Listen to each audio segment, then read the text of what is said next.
Standing on the veranda of the seaside villa, I gripped my phone tightly. The screen flashed with the words "Dad." Anger swirled deep within my chest. "You went ahead and did whatever you wanted, didn't you?" I said, my voice trembling. On the other end of the line, I could hear the breathing of my father, Daniel. "Margaret, I thought you'd understand. Diana needs money. If we don't pay off the debt, well, it's only natural for family to help each other." At his words, I let out a bitter smile. Ah, the usual family card.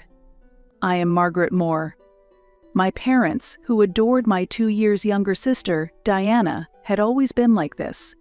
My earliest memory was of my 5th birthday. I was overjoyed when my parents gifted me the red bicycle I had been dreaming of. But that happiness didn't last long. Diana took an interest in the bike and soon claimed it as her own.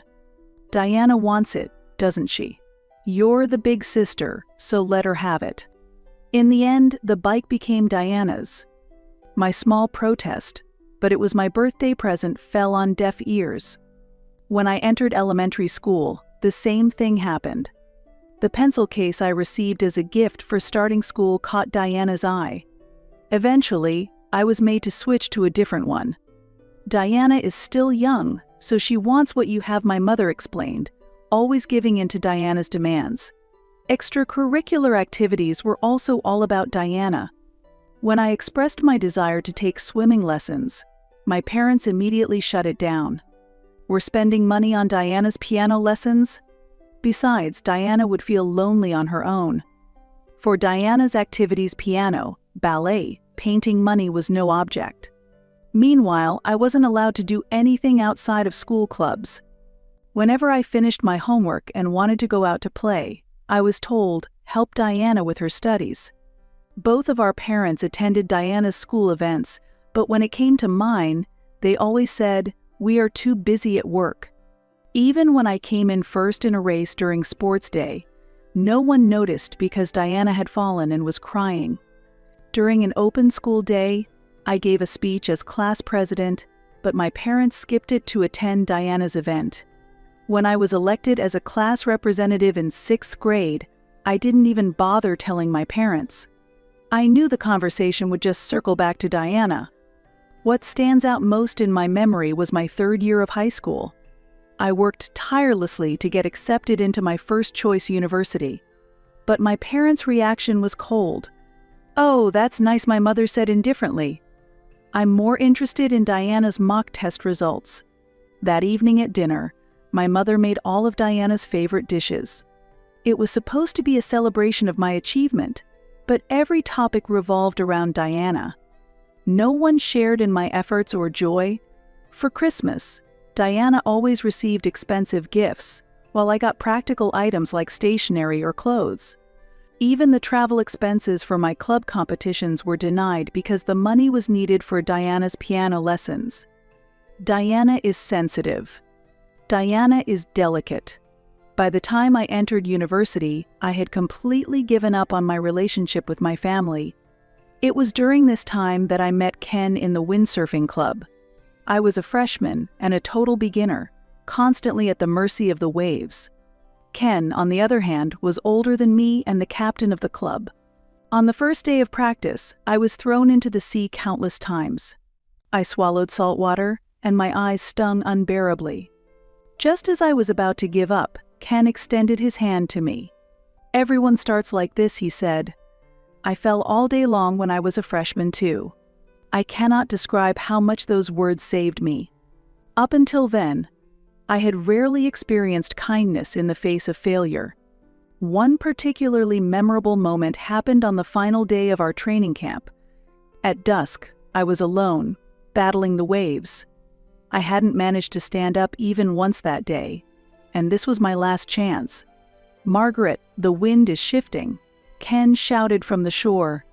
The moment I heard his voice, everything suddenly became clear.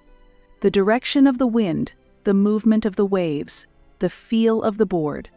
Before I knew it, I was standing on the waves. I did it. My teammates cheered.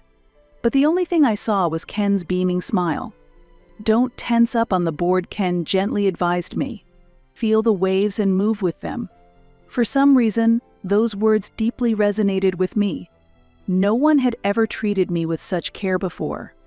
My parents always focused on Diana and showed little interest in my efforts or achievements. "Margaret, you've got talent," Ken told me. "Your intuition for reading waves is amazing." It wasn't just his technical guidance that drew me in. It was also his kindness and the occasional mischievous expressions he wore. A few months later, we started dating.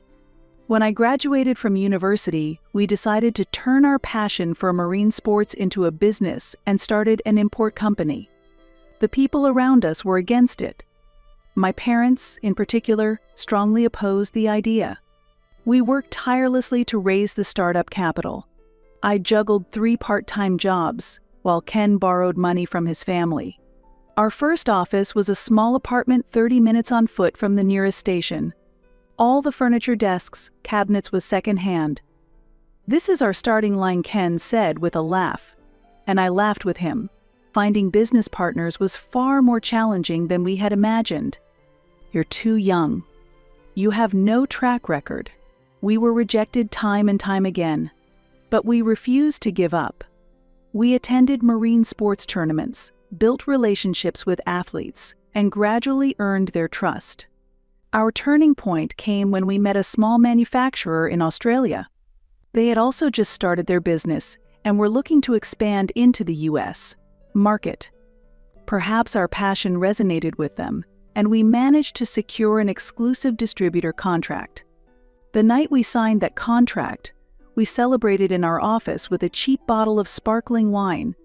While snacking on canned appetizers, we talked about our future. Looking back now, that might have been the true beginning of our journey. "How do you plan to survive with such an unstable business?" my father asked. "Diana is struggling. So you need to help the family," my mother said, her mind still entirely consumed by Diana. My younger sister, Diana, had dropped out of university, hopped from one part-time job to another, and spent her days aimlessly having fun. Every time she racked up debts, my parents stepped in to clean up after her. They always defended her, calling her a poor child. In contrast, they placed strict demands on me. But Ken was different. He believed in my dreams and was ready to walk the path with me. "If it's us, we can make it happen," he said. With those words in my heart, we took one step at a time to grow our company. The business, which began in a small warehouse, is now recognized within the industry. And 5 years ago, we finally achieved our dream of owning a vacation home. We found this property shortly after we began searching. Perched on a hill surrounded by trees, it offered a breathtaking view of the ocean that instantly captivated us. "This is the one," Ken said, and I was thinking the same thing. My parents opposed it again. "It's unnecessary to spend so much money on such a luxury," they said. But their disapproval wasn't just about the expense. They still hadn't fully accepted my work. However, that didn't matter to me. This was the proof of the dream Ken and I had built together. On our first night at the vacation home, we sat on the deck, gazing at the starry sky. As we listened to the sound of the waves, Ken held my hand. "Margaret, let's grow old together here." Those words still warm my heart today. But everything started to crumble with a single phone call from my father. It was the morning of the second day after I returned from a business trip to Southeast Asia. I was visiting the vacation home. "Margaret, I need to talk to you," my father said, his tone carrying a hint of forced confidence. "Did something happen?" I asked casually. At that moment, I had no idea I was about to be pulled back to harsh reality in such a way. "It's about your vacation home," my father began. His words immediately gave me a sense of unease. "The vacation home? What about it?" "I've already sold it. The ownership transfer will take place next month." For a moment, I couldn't grasp the meaning of his words. Sale? Transfer? Our precious vacation home? What are you talking about? My voice trembled. "Diana is in trouble.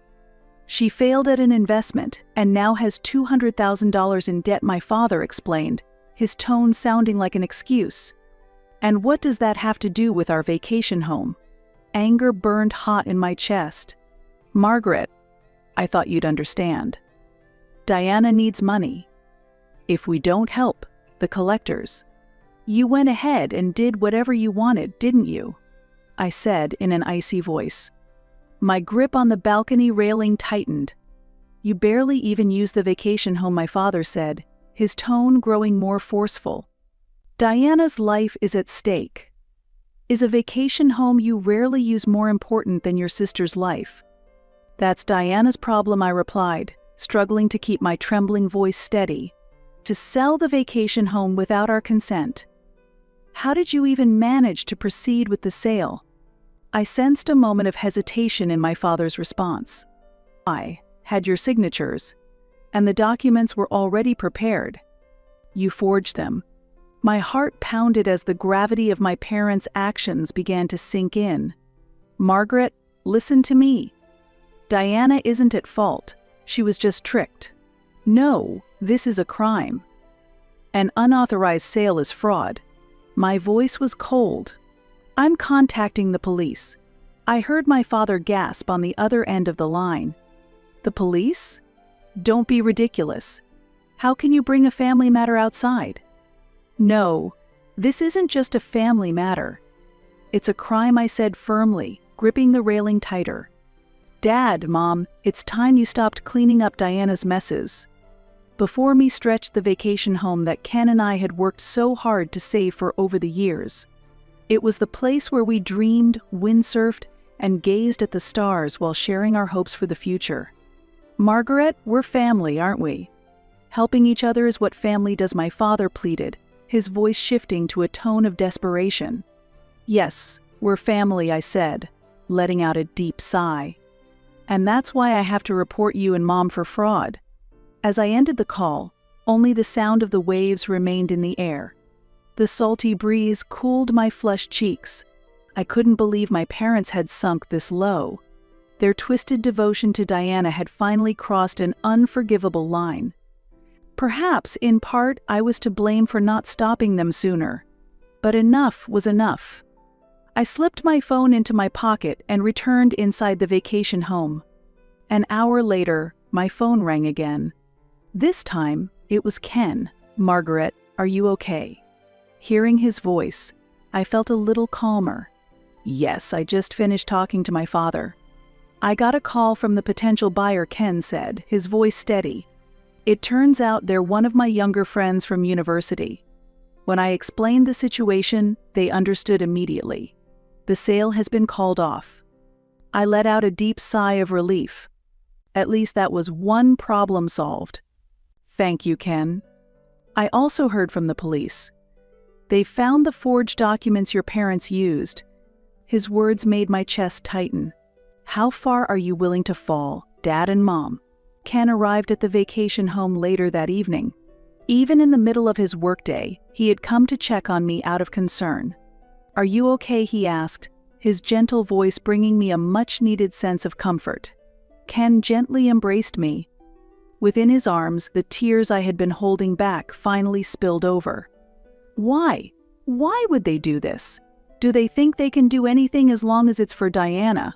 Margaret. Ken stroked my hair as he spoke softly. You've done nothing wrong. In fact, I'm proud of you for standing your ground.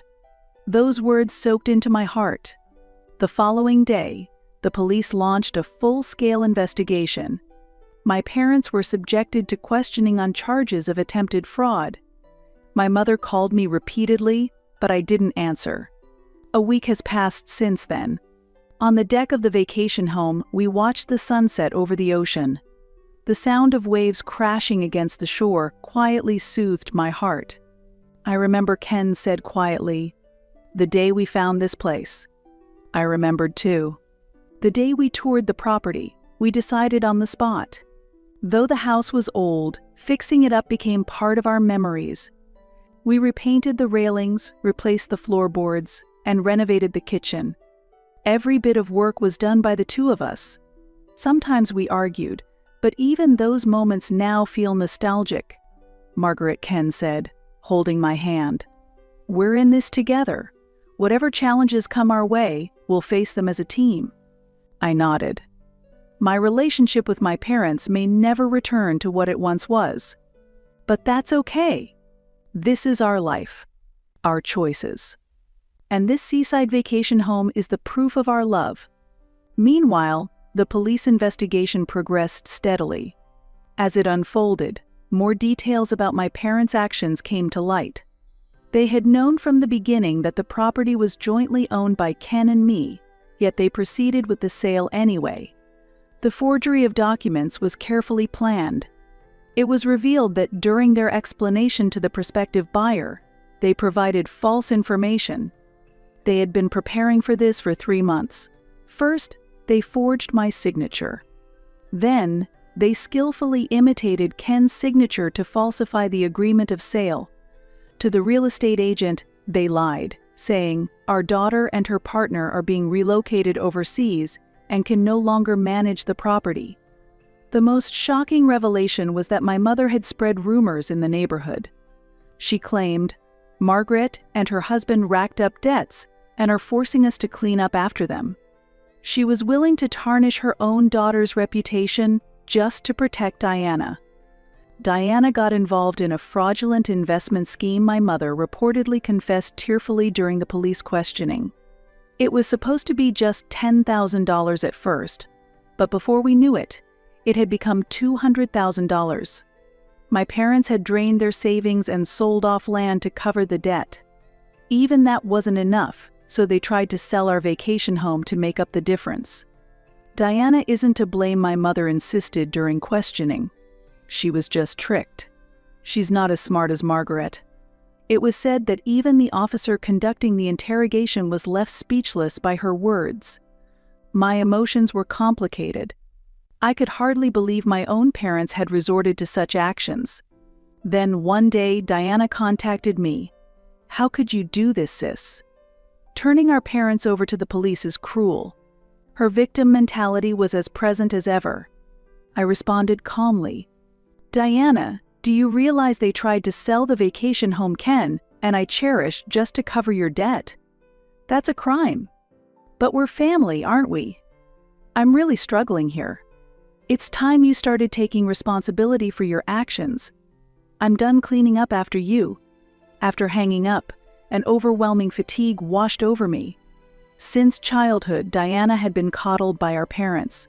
While I studied diligently and worked hard at my job, Diana lived recklessly, relying on our parents to bail her out every time she failed. I'd lost count of how many times Diana had racked up debt. It started with a student loan during her first year of college. Initially, it was a small amount, $3,000 from a consumer finance company. Her reason? To go shopping for luxury brands with friends? Instead of scolding her, my parents excused her behavior, saying, "She's just a young girl, it can't be helped," and paid off the debt immediately.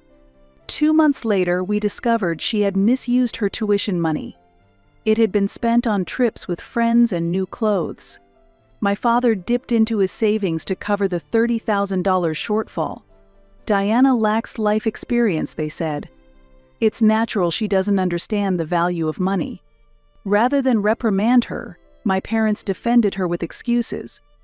In her 3rd year, Diana abruptly announced she was dropping out of college. Her reason? "I can't keep up with the classes." Shortly after, she began working part-time at a restaurant.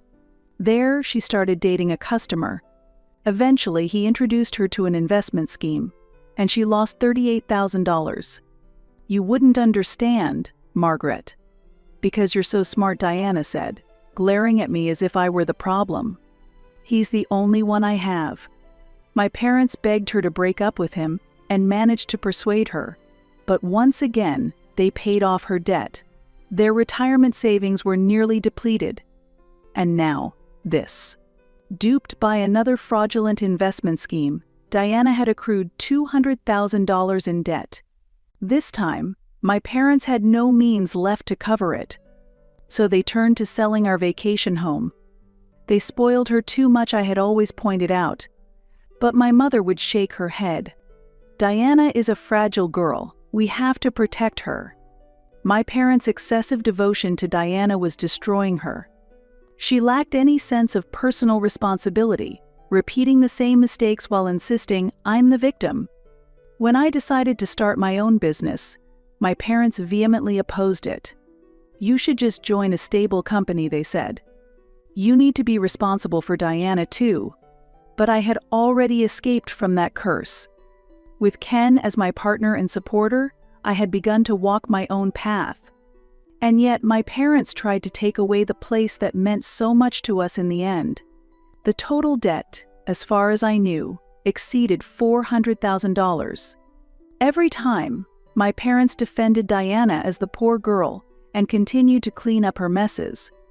"Diana isn't at fault. Society is just too harsh. You're lucky, Margaret, so you should help." Those words now echoed with bitter irony. In the end, my parents ruined Diana's life by spoiling her. And now, they were trying to destroy ours as well. "Maybe they never really accepted what we do for a living," Ken said seriously. He was right. Their attempt to sell the vacation home was just an extension of their lack of understanding. Perhaps that's why they were able to decide so easily to get rid of something we cherished. "But that's their problem," I said firmly. "Our bond is something no one can break." Ken smiled gently. That smile always gave me strength. We had our own path. The memories etched into this vacation home were proof of that. As autumn deepened, the sea grew rougher little by little. We sat close together on the deck, watching the sunset over the ocean. My relationship with my parents and Diana would likely never return to what it once was. But that was my choice. The final report from the police arrived with the onset of winter. My parents were prosecuted and received a suspended sentence. I discarded their apology letters without reading them. Sometimes, forgiving only enables the repetition of wrongdoing. That was a lesson I had learned. A year has passed since then. According to a neighbor who spoke to my mother's friend, my parents are still struggling to repay their debts. After the fraudulent sale of the vacation home was exposed, my father had to resign from his job. My mother now juggles 3 part-time jobs. Early mornings at a warehouse, packing at a food factory during the day, and working the register at a 24-hour supermarket at night. I heard the Moores are having a tough time. I overheard a housewife gossiping near the supermarket register where my mother worked. "She has lost so much weight. Their family home has already been sold, and my parents and Diana now live in a cheap apartment on the outskirts of town. Their retirement savings and all their funds were depleted, and they took on more debt to pay off Diana's. Margaret, can't you help your parents?" Relatives called me multiple times with the same question. And every time I gave the same answer. They'll have to solve their problems on their own. Diana hasn't changed. She met a man at a nightclub and is now considering another investment scheme. This time, it's foolproof. I'm definitely going to make money. When my parents tried to stop her, Diana lashed out. "I'm struggling, and you're acting like Margaret's so cold-hearted. Just help me." But my parents no longer had the means to support Diana. They were barely managing to keep up with monthly repayments. My father had taken on a night security job, working weekends without a break. My mother spent her days scouring supermarket sales for discounted items. "She can't afford to be picky," neighbors would say, though she was once seen crying alone on the roadside late at night. Diana, angry at being abandoned by my parents, directed all her fury toward me. "This is all your fault, sis. Reporting them to the police ruined everything. We could have solved it all just by selling that stupid vacation home." One day, I ran into my mother at the supermarket. She was unrecognizable, her hair now white, her back hunched. When our eyes met, she hurried away, avoiding me. Her shopping basket was filled with soon-to-expire, discounted food items. My father, meanwhile, reportedly collapsed during his late-night security shift. The diagnosis was overwork. Still, he returned to work without rest, knowing that if they fell behind on payments, the collection calls would never stop. At the end of the year, I received an email from Diana. "Margaret, lend me $50,000. I promise I can turn everything around with it." She had maxed out her consumer loans. Her credit cards were unusable. There was no one left, friends or acquaintances she could borrow from. Cornered, Diana was turning to me for help. I didn't reply. Instead, I sent my parents information on counseling and debt relief services. That was the most I could do for them now. Why didn't we realize what was happening before it got this bad? The words of my mother's friend lingered painfully in my heart. But this was the path my parents had chosen. Their blind devotion to Diana had ultimately brought the entire family to ruin. I sighed deeply as I gazed out at the ocean at night. Ken came up behind me and gently placed his arms around my shoulders. "You're not at fault," he said. I nodded quietly at his words. I had made the right choice. It was a painful, but necessary decision. "I've been thinking," Ken said, his expression serious. "What if we use this vacation home as a venue for charity events?" Charity. Yes. Let's give underprivileged kids the chance to experience marine sports. I was deeply moved by his suggestion. Having experienced the loneliness of being misunderstood by my own family, I wanted to support children who felt the same isolation. "That's a wonderful idea," I said. Ken continued, "Your parents saw this place as nothing more than a piece of real estate. But to us, it's a place of dreams. If we could share that dream with others." I took his hand in mine. Ken always understood the deepest corners of my heart. "Let's do it," I said with determination.